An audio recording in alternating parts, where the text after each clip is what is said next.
दोस्तों, क्या आपने कभी सोचा है कि एक माँ का दिल कितनी बार टूट सकता है और फिर भी वो चुपचाप सब सहती जाती है, लेकिन एक दिन वो फैसला लेती है जो पूरी जिंदगी बदल देता है।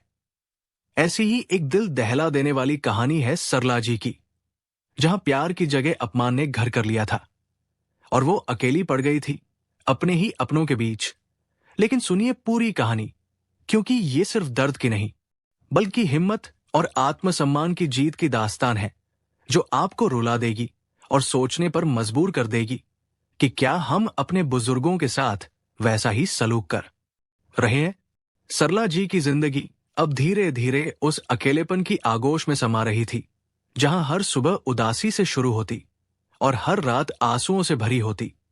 उनके प्यारे पति हरि जी को गुजरे हुए सालों हो चुके थे और अब वो अपने इकलौते बेटे अजय और बहू रीता के साथ दिल्ली के एक छोटे से अपार्टमेंट में रहती थी। लेकिन ये रहना तो जैसे नाम का था, क्योंकि उस घर की दीवारों में उनका कोई अपना कोना नहीं बचा था। हर तरफ सिर्फ उपेक्षा और अनदेखी का साया था, जो सरला जी के दिल को रोज चीरता रहता था। वो सोचती कि क्या यही वो घर है जहां उन्होंने अपना सारा जीवन बेटे की खुशी के लिए कुर्बान कर दिया था। लेकिन अब वो खुद एक बोझ बन चुकी थी। एक दोपहर की बात है, जब खाने की मेज पर सब बैठे थे, सरला जी ने धीमी आवाज में, जो उनके दर्द से भरी थी, कहा कि बहू रीता, मुझे इन दिनों बहुत तेज खांसी आ रही है, गला जैसे जल रहा है, इसलिए मैं चावल नहीं खा पाऊंगी, क्योंकि वो मेरी खांसी को और भड़का देंगे। तुम चावल खा लो और मुझे ये रोटियां दे दो, मैं इन्हीं से काम चला लूंगी। लेकिन उनकी बात अभी पूरी भी नहीं हुई थी कि अजय ने बीच में ही कड़क आवाज में टोक दिया, मां, पिछले 2 दिनों से रीता को भी बहुत बुरी खांसी और जुकाम है। वो बेचारी रात भर सो नहीं पाती, तो आप उसे रोटियां खाने दीजिए और खुद चावल खा लीजिए। वैसे भी मुझे लगता है कि रोटियां चबाने में आपको दिक्कत होती है, तभी तो आप घंटों बैठकर धीरे धीरे खाती रहती है। क्या कोई इतनी देर तक खाना खाता है? ये सुनकर सरला जी का दिल जैसे छलनी हो गया। आंसू उनकी आंखों में छलक आए, लेकिन उन्होंने रोक लिए। वो सोचने लगी कि बेटा अपनी पत्नी की हर छोटी तकलीफ को देख सकता है, उसकी हर सांस की फिक्र करता है, लेकिन अपनी मां की इस पीड़ा पर उसकी नजर क्यों नहीं जाती? क्या शादी के बाद बेटे के दिल में मां के लिए जगह खत्म हो जाती है? क्या वो सिर्फ एक पुरानी याद बनकर रह जाती है? उस पल सरला जी को अपने हरि जी की याद इतनी तेज आई कि उनका सीना भर आया। हरि जी ने हमेशा अपनी मां का इतना सम्मान किया था कि घर में हर कोई उसकी मिसाल देता था, और उन्होंने सरला जी को भी वही संस्कार दिए थे कि परिवार में बुजुर्गों की इज्जत सबसे ऊपर होती है। लेकिन पता नहीं अजय में ये बदलाव कहां से आ गया। क्या शहर की भागदौड़ ने उसके दिल को इतना सख्त बना दिया कि मां की आह भी उसे सुनाई नहीं देती? सरला जी ने चुपचाप सिर्फ दाल पीकर उठ गई, क्योंकि अगर चावल खाती तो खांसी और बढ़ जाती और रात भर नींद नहीं आती। लेकिन घर में उनकी फिक्र करने वाला कोई नहीं था। वो अकेली अपने कमरे में जाकर रोती रही, सोचती रही कि क्या यही वो जीवन है जो उन्होंने सपनों में देखा था। लेकिन सरला जी की जिंदगी में एक किरण थी, उनकी पुरानी सहेली मीना की। मीना और सरला जी की दोस्ती बचपन से थी, जैसे 2 बहनें हों।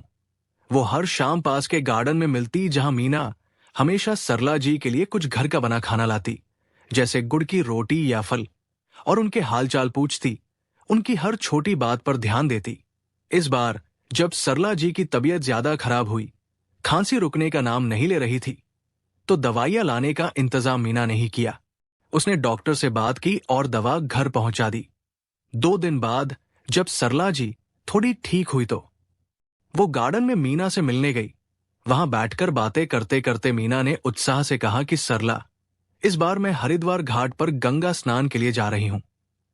इतने सालों बाद ये मौका आया है, ऐसा पुण्य का अवसर बार बार नहीं मिलता। तुम भी चलो ना मेरे साथ। वहां की पवित्र हवा और पानी से सारी तकलीफें धुल जाएंगी। गंगा स्नान का नाम सुनकर सरला जी के चेहरे पर एक चमक आई, जैसे पुरानी यादें ताजा हो गई। लेकिन फिर वो असमंजस में पड़ गई और बोली कि मीना, वहां इतनी भीड़ होगी, हम बुजुर्ग औरतें कैसे संभालेंगी? गिर गए तो कौन? उठाएगा? मीना ने हंसकर कहा कि अरे चिंता मत करो, मैं हूं ना। मेरे बेटे भू बहुत जान पहचान वाले हैं वहां। वो हमें आराम से स्नान करवा कर लाएंगे, कोई दिक्कत नहीं आएगी। सरला जी ने उदासी से भरी आवाज में कहा कि मीना, तुम कितनी भाग्यशाली हो। तुम्हारे बेटे भू तुम्हारी इतनी परवाह करते हैं, तुम्हें कभी अकेला नहीं छोड़ते। और देखो मेरा बेटा, जो मेरे पास ही रहता है लेकिन मुझसे बात तक नहीं करता। जब करता है तो सिर्फ उल्टा सीधा बोलता है, जैसे मैं कोई मेहमान हूं जो ज्यादा दिन रुक गई हूं। मीना ने गंभीर होकर कहा कि सरला, हमेशा चुप रहना कोई अच्छी बात नहीं होती। कभी कभी अपनी आवाज उठानी पड़ती है, बोलना जरूरी होता है, वरना लोग तुम्हारी चुप्पी का फायदा उठाने लगते हैं और तुम्हें और दबाते जाते हैं। सरला जी मीना की इन बातों को दिल में उतारती हुई घर लौट आई। जैसे ही उन्होंने दरवाजा खोला तो रीता सामने खड़ी थी। उसकी आंखों में ताने भरे थे और वो बोली कि आ गई महारानी जी, घूम फिर कर आई। घर में कोई काम कह दो तो तबीयत खराब हो जाती है, लेकिन गार्डन में घूमने के लिए रोज निकल पड़ती है, जैसे घर का कोई काम उनके जिम्मे नहीं। रीता की ये कड़वी बातें सुनकर सरला जी को मीना की बात याद आ गई कि चुप रहना हमेशा सही नहीं होता। इस बार उन्होंने हिम्मत जुटाई और शांत लेकिन दृढ़ स्वर में कहा कि बहू, मैं घर का सारा काम करती हूं। सुबह से शाम तक झाड़ू पोछा, बर्तन धोना, खाना बनाना, सब कुछ संभालती हूं। अगर फिर भी कोई काम रह जाता है तो बता दो, मैं वो भी कर दूंगी। लेकिन रोज रोज ताने मारने की क्या जरूरत है? क्या मैं इंसान नहीं हूं जो थोड़ा सम्मान पा सकूं? सरला जी की ये बातें सुनकर रीता का चेहरा गुस्से से लाल हो गया और वो चिल्लाई कि मां जी, आप कुछ ज्यादा ही बोल रही है आजकल। अगर चुप रहेंगी तो आपके लिए ही अच्छा होगा, वरना घर का माहौल और खराब हो जाएगा। कहकर वो पैर पटकती हुई अपने कमरे में चली गई, जैसे सरला जी ने कोई बड़ा अपराध कर दिया हो। शाम को जब अजय ऑफिस से लौटा तो रीता ने उसके सामने रोने का नाटक शुरू कर दिया। आंसू बहाते हुए बोली कि अजय, तुम्हारी मां ने आज मुझे बहुत बेइज्जत किया है। मुझे ताने दिए और कहा कि मैं घर का काम नहीं करती, जबकि मैं कितनी मेहनत करती हूं। अजय ये सुनते ही गुस्से में आग बबूला हो गया और सीधा मां के कमरे में पहुंचा। चिल्लाते हुए बोला कि मां, तुम्हारी हिम्मत कैसे हुई रीता को कुछ कहने की? तुम्हें पता है मैं उससे कितना प्यार करता हूं। वो मेरी जिंदगी है। अगर उसने रोते हुए शिकायत की है तो गलती तुम्हारी ही होगी। आइंदा अगर रीता की बेइज्जती की तो मुझसे बुरा कोई नहीं होगा। मैं तुम्हें कभी माफ नहीं करूंगा। सरला जी ने आहत होकर अपनी आवाज कांपते हुए कहा कि बेटा, तुम्हें सिर्फ अपनी पत्नी की तकलीफ दिखती है। उसकी हर छोटी बात पर तुम दौड़ते हो, लेकिन अपनी मां जो तुम्हें 9 महीने पेट में रखकर पाली, उसकी पीड़ा तुम्हें क्यों नहीं नजर आती? क्या मां जिए या मरे, इससे तुम्हें कोई फर्क नहीं पड़ता। ऐसा बेटा होने से अच्छा था कि मेरा कोई बेटा ही न होता। कम से कम यह दर्द तो न सहना पड़ता। यह सुनकर अजय का गुस्सा 7वें आसमान पर पहुंच गया और गुस्से में उसने अपनी मां के गाल पर जोरदार थप्पड़ जड़ दिया। चिल्लाते हुए बोला कि अपनी औकात में रहो मां।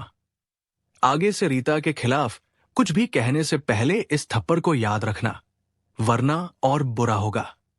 बेटे का ये क्रूर व्यवहार देखकर सरला जी की आंखों से आंसू झरझर बहने लगे। उनका पूरा शरीर कांप रहा था और उन्होंने कांपती आवाज में कहा कि अजय, तुमने आज मेरी परवरिश को लज्जित कर दिया। मां पर हाथ उठाने वाला बेटा कभी सुखी नहीं रहता। एक दिन तुम्हें अपनी इस गलती का इतना बड़ा पछतावा होगा कि तुम खुद को कभी माफ नहीं कर पाओगे, क्योंकि मां का दिल टूटने की सजा ऊपर वाला खुद देता है। उसके बाद 3-4 दिन ऐसे ही गुजर गए जैसे घर में मौत का सन्नाटा छाया हो। सरला जी पहले से भी ज्यादा चुप रहने लगी, खाना कम खाती, बस अपने कमरे में बैठी पुरानी यादों में खोई रहती। लेकिन जब वो फिर से मीना से मिलने गार्डन गई तो उनकी आंखें आंसुओं से भरी थी। उन्होंने रोते हुए कहा कि मीना, मेरे बेटे ने मुझ पर हाथ उठाया। वो जो थप्पड़ था वो सिर्फ गाल पर नहीं, मेरे दिल पर लगा है। मीना का चेहरा गुस्से से लाल हो गया और वो बोली कि सरला, तुम इतनी कमजोर क्यों हो गई हो? अगर उसने तुम्हें थप्पड़ मारा तो तुम्हें उसे 2 थप्पड़ मारने चाहिए थे। ये कैसी मां हो तुम जो अपनी संतान से डर रही हो, क्या तुमने उसे जन्म दिया या वो तुम्हें? सरला जी ने सिर झुका लिया और मीना ने गंभीर स्वर में कहा कि अब मैं तुमसे सिर्फ एक बात कहूंगी सरला, अगर तुमने अपने सम्मान के लिए आवाज नहीं उठाई तो मुझसे मिलने कभी मत आना। आज उसने हाथ उठाया, कल को तुम्हें घर से निकाल देगा और तब कोई तुम्हारी मदद करने नहीं आएगा, क्योंकि लोग सिर्फ मजबूत लोगों के साथ खड़े होते हैं। मीना की ये बातें सरला जी के दिल में गहराई तक उतर गई। उन्होंने अपने आंसू पोंछे और दृढ़ स्वर में कहा कि मीना, तुम सही कह रही हो। अब मैं चुप नहीं रहूंगी। अब तुम एक नई सरला देखोगी, एक ऐसी सरला जो अपने सम्मान के लिए खड़ी होगी, चाहे दुनिया उसके खिलाफ क्यों न हो। मीना मुस्कुराई और बोली कि यही बात तो मैं सुनना चाहती थी। अब जाओ और अपनी जिंदगी बदलो। दोस्तों, सरला जी के अंदर अब एक नई आग जल चुकी थी, जैसे सोया हुआ शेर जाग गया हो। उन्होंने तय कर लिया था कि अब वो अपने अपमान को चुपचाप नहीं सहेंगी, बल्कि लड़ेंगी उसके खिलाफ। घर लौटते ही उन्होंने सबसे पहले अपना सामान संभाला, अपने गहने और जरूरी कागजात इकट्ठे किए, जैसे किसी युद्ध की तैयारी कर रही हों। फिर उन्होंने अपने पुराने मित्र सुरेश जी को फोन किया, जो एक मशहूर वकील थे और सालों से उनके परिवार को जानते थे। सरला जी ने ठोस आवाज में कहा कि सुरेश भाई, मैं अपने बेटे के घर में रह रही हूं, लेकिन अब और नहीं सह सकती। मैं अपनी जिंदगी अपने हिसाब से जीना चाहती हूं। मुझे कुछ कानूनी सलाह चाहिए, क्योंकि अब मैं किसी के रहम पर नहीं जीना चाहती। सुरेश जी ने तुरंत कहा कि सरला बहन, आप तुरंत मेरे ऑफिस आइए, मैं आपको पूरा रास्ता बताऊंगा। कोई चिंता मत कीजिए, कानून आपके साथ है।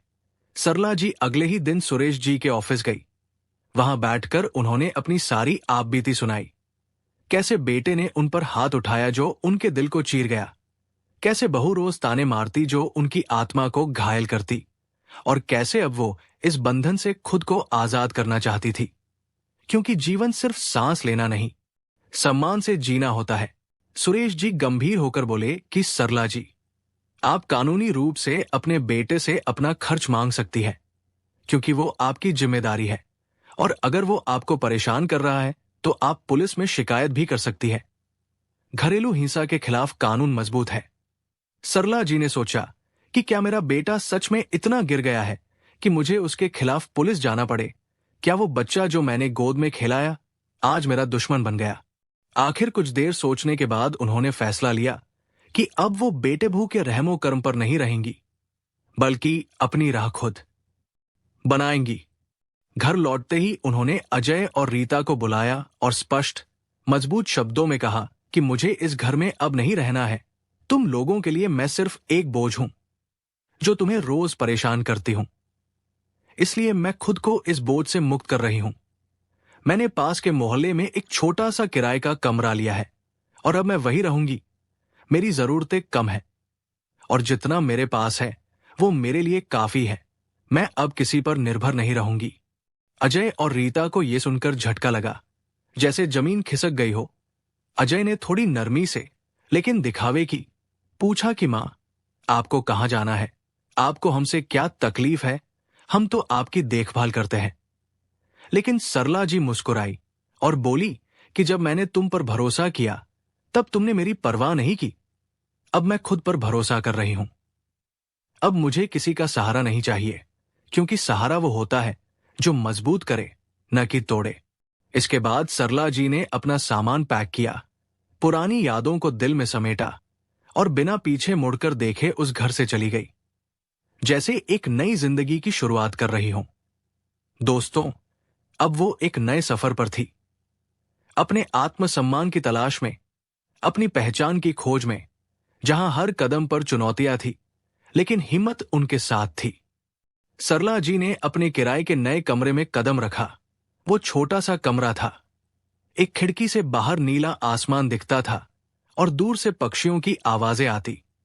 ये उनके पुराने घर जितना बड़ा या आरामदायक नहीं था, जहां एयर कंडीशनर और सारी सुविधाएं थी, लेकिन यहां उन्हें सुकून महसूस हुआ, जैसे सालों बाद सांस ली हो। ये जगह उनकी अपनी थी, जहां न ताने थे, न अपमान, न कोई डर, सिर्फ शांति और आजादी। कुछ दिनों तक उन्होंने अपने पुराने जीवन की यादों को मन से निकालने की कोशिश की।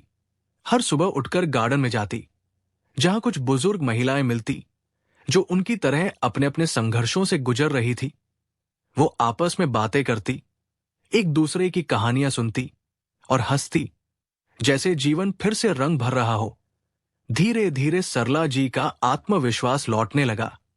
वो महसूस करने लगी कि जीवन अभी खत्म नहीं हुआ, बल्कि नई शुरुआत हो रही है। एक दिन गार्डन में बैठी सरला जी सोच रही थी कि अब आगे क्या किया जाए, कैसे समय काटे। तभी उनकी पुरानी सहेली मीना वहां आ गई। चकित होकर बोली कि अरे सरला, तुम यहां अकेली? मैंने सुना था कि तुम बेटे के साथ रह रही हो। क्या हुआ, सब ठीक तो है ना? सरला जी मुस्कुराई और बोली कि रह तो रही थी, लेकिन अब अपनी जिंदगी खुद के लिए जीना चाहती हूं, क्योंकि किसी के साथ रहकर भी अकेला महसूस करना सबसे बड़ा दर्द है। मीना ने उनकी हिम्मत की सराहना की, गले लगाया और फिर एक सुझाव दिया कि सरला, तुम्हें पता है पास में एक छोटा सा स्कूल है जहां बुजुर्ग महिलाओं को बच्चों को पढ़ाने का काम दिया जाता है। वहां तुम्हें कुछ पैसे भी मिलेंगे, समय भी अच्छे से कटेगा और बच्चों की दुनिया में तुम्हें नया जीवन मिलेगा। यह सुनकर सरला जी को लगा कि शायद यही उनकी नई राह हो सकती है, जैसे ऊपर वाले ने कोई संकेत दिया हो। उन्होंने अगले ही दिन स्कूल जाकर वहां की प्रिंसिपल से मुलाकात की, अपनी पुरानी शिक्षा और अनुभव बताया कि कैसे उन्होंने घर पर बच्चों को पढ़ाया। प्रिंसिपल ने उनकी आंखों में चमक देखी और तुरंत काम दे दिया। अब सरला जी बच्चों को पढ़ाने लगी, छोटे छोटे बच्चों को अक्षर सिखाती, कहानियां सुनाती। उनके जीवन में फिर से ऊर्जा आ गई। बच्चों की मासूम हंसी, उनके मासूम सवाल, जैसे क्यों आसमान नीला है, क्यों फूल महकते हैं, इन सब ने उन्हें जिंदगी का नया मकसद दिया। वो महसूस करने लगी कि जीवन सिर्फ सहने का नहीं, बल्कि जीने का नाम है। धीरे धीरे उन्होंने अपनी पहचान बना ली। जहां पहले उन्हें अपने ही घर में अपमान सहना पड़ता था, अब लोग उनकी इज्जत करने लगे थे। स्कूल के बच्चे उन्हें दादी मां कहकर पुकारते, अभिभावक उनका शुक्रिया अदा करते। उनका आत्मसम्मान लौट आया था, जैसे फूल फिर से खिल गया हो। एक दिन अजय मां से मिलने आया। उसने देखा कि मां अब पहले जैसी नहीं थी। वो अब आत्मनिर्भर, खुश और आत्मविश्वासी थी। उनके चेहरे पर वो पुरानी उदासी नहीं, बल्कि नई चमक थी। अजय ने धीरे से कहा कि मां, मैं आपको वापस घर ले जाने आया हूं। अब सब ठीक हो जाएगा। रीता भी माफी मांग रही है। सरला जी ने मुस्कुराकर जवाब दिया कि बेटा, अब मेरा घर यही है। जहां इज्जत और प्यार मिले, वही घर होता है। और यहां मुझे वो सब मिला जो तुम्हारे घर में खो गया था। अजय ने सिर झुकाकर बोला कि मां, मुझे एक मौका दे दो, मैं सब कुछ ठीक कर दूंगा। मैंने गलती की, अब पछता रहा हूं। सरला जी ने कहा कि संजय, कुछ जख्म ऐसे होते हैं जो वक्त के साथ नहीं भरते। मैं तुझे माफ तो कर सकती हूं क्योंकि तू मेरा बेटा है, मगर तेरे साथ कभी नहीं जा सकती, क्योंकि आत्मसम्मान एक बार टूटा तो उसे जोड़ना मुश्किल होता है। अजय को एहसास हो गया था कि उसने अपनी मां को तब खो दिया था जब उसने उनके आत्मसम्मान को ठेस पहुंचाई थी। ये देखकर अब बिना कोई और शब्द कहे अजय ने अपना सिर झुकाया और भारी कदमों से दरवाजे की ओर बढ़ गया। उसने उम्मीद की थी कि मां उसे रोक लेंगी, मगर पीछे से कोई आवाज नहीं आई। दरवाजे के बाहर कदम रखते ही उसे एहसास हुआ कि कुछ रिश्ते जब टूट जाते हैं तो उन्हें जोड़ना नामुमकिन हो जाता है। वो खाली हाथ लौटा, मगर उसके अंदर एक ऐसा खालीपन था जो शायद अब कभी नहीं भर पाएगा, क्योंकि मां का प्यार खोने की सजा जीवन भर मिलती है। लेकिन दोस्तों, सरला जी अब अपनी नई जिंदगी में खुश थी। एक ऐसी जिंदगी जो उन्होंने खुद चुनी थी, जहां हर दिन नई उम्मीद लेकर आता था। वो बच्चों को पढ़ाती, मीना से मिलती और शाम को गार्डन में बैठकर आसमान देखती, सोचती कि जीवन कितना सुंदर है जब आप खुद के लिए जीते हैं।